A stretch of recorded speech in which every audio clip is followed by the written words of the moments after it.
বহু মানুষের source of ইনকামটা আছে। সোর্স অফ ইনকাম কোথা থেকে দেখায় আর কেন অর্থ ড্রেন আউট হয় বা চলে যায়, তাহলে আমাদেরকে খেয়াল রাখতে হবে যে যেমন ছকে বলি দারিদ্র্যযোগ থাকা ভালো না, তা দারিদ্র্যযোগ কাকে বলে? হরস্কোপের দ্বিতীয়াধিপতি দ্বিতীয় ঘর কখনো শূন্য থাকা ভালো না। দ্বিতীয় কার? লগ্নের দ্বিতীয়, রাশির দ্বিতীয়, রবির দ্বিতীয়।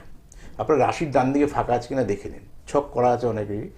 দ্বিতীয় স্থান যদি শূন্য থাকে বা দ্বিতীয় স্থানে যদি রাহু কেতু কোনো নেগেটিভ গ্রহযুক্ত থাকে, তাহলে তাকে দারিদ্র্যযোগ বলা হয়। দারিদ্র্যযোগ থাকলে যতই অর্থ রোজগার করুন, আপনার সেই টাকাগুলো আপনি কখনোই সঞ্চয় বা ধরে রাখতে পারবেন না।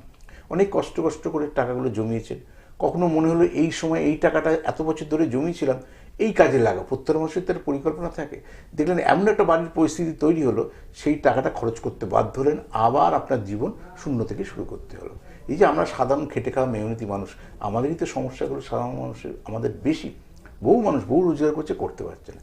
ধনস্থান ফাঁকা কিনা, ধনস্থান থেকে আপনি সঞ্চয় ধরে রাখতে পারবেন, অ্যাসেট কতটা ধরে রাখতে পারবেন। এবার আয়, বহু মানুষের আয় হয় না, তো সঞ্চয় করার কথা তো পরে ভাবা, তাই না? মানুষ এইভাবে বলে, কিন্তু আমরা আয় নিয়ে আমি যে সঞ্চয় করব সেটা ভাবতেই পারছি না। তা যারা সঞ্চয় করতে পারছেন, ধরে রাখতে পারছেন না, দেখুন দারিদ্র্য হয়েছে না। তারাও দেখবেন যাদের আয় হচ্ছে না, তারা একাদশপতিকে দেখবেন।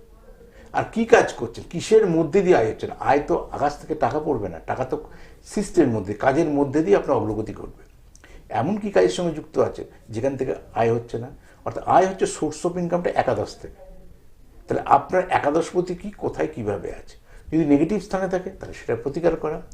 যদি কর্মের কোনো যে এই কাজের মধ্যে দিয়ে আমার ইমপ্রুভমেন্ট হচ্ছে না, আপনি ভাবছেন এমন একটা কাজের সঙ্গে যুক্ত সেই কাজে ততটা রোজগার করার কথা না, তাহলে আপনি সেই কাজটা আপনাকে শিফট করতে হবে। তাহলে আপনি জানেন না যে আমি কোন কাজটা করব, কোনটা আমার আইডিয়াল কাজ। যে কৃষিপ্রধান কাজ নিয়েই বলি, ধরুন কৃষিপ্রধান চাষ আবাদ অনেকেই করছে, মাঝে মাঝে টিভিতে দেখেন না, মাঝে মাঝে ইয়েতে দেখেন না, অমুক আলুর চাষি অমুক দিন আত্মহত্যা করেছে, পৃথিবীতে কালুর যেন না হয়। অথচ আলু জাম যা আমি খেতে পাচ্ছি না, এখন আলুর যা অবস্থা। অর্থাৎ কৃষিপ্রধান দেশ ভারতবর্ষ, সেখানে কৃষির জিনিসপত্রের এত দাম, এগুলো প্রশ্নচিহ্নের মুখে। তার মানে এত হাত ঘুরতে আসে, তার স্টার্টটা এতটাই খারাপ, শেষ ফসলের দামটা পেল না। তাহলে তো পৃথিবীর সব চাষাবাদই বন্ধ হয়ে গেল। তা কিন্তু হচ্ছে না, চাষ কিন্তু হচ্ছে, আপনি ছেড়ে দিলেন আরেকজন করছে। তবে তার হয়তো ওই কৃষিপ্রধান ব্যবসাটা তার জন্য উপযুক্ত না, তার জন্য হয়তো অন্য কিছু ছিল। ওই জন্য ব্যবসাটা আপনার কি সেটা দেখে নিলে আপনার সুবিধা হবে কি, তার সেখান থেকে সোর্স অফ ইনকাম।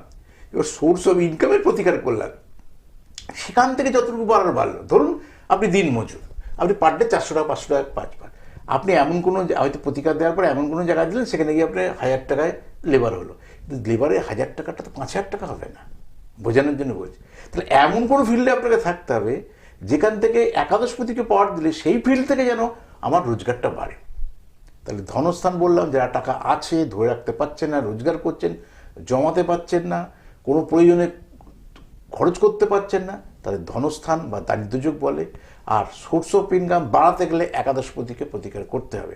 একাদশপতি যদি অষ্টমে থাকে, একাদশপতি যদি তৃতীয়ায় থাকে, একাদশপতি যদি কোনো নেগেটিভ অর্থাৎ খারাপ অশুভ গ্রহযুক্ত থাকে, তাহলে কিন্তু আমার সোর্স অফ ইনকামের জায়গাটা কিন্তু ক্ষীণ হবে।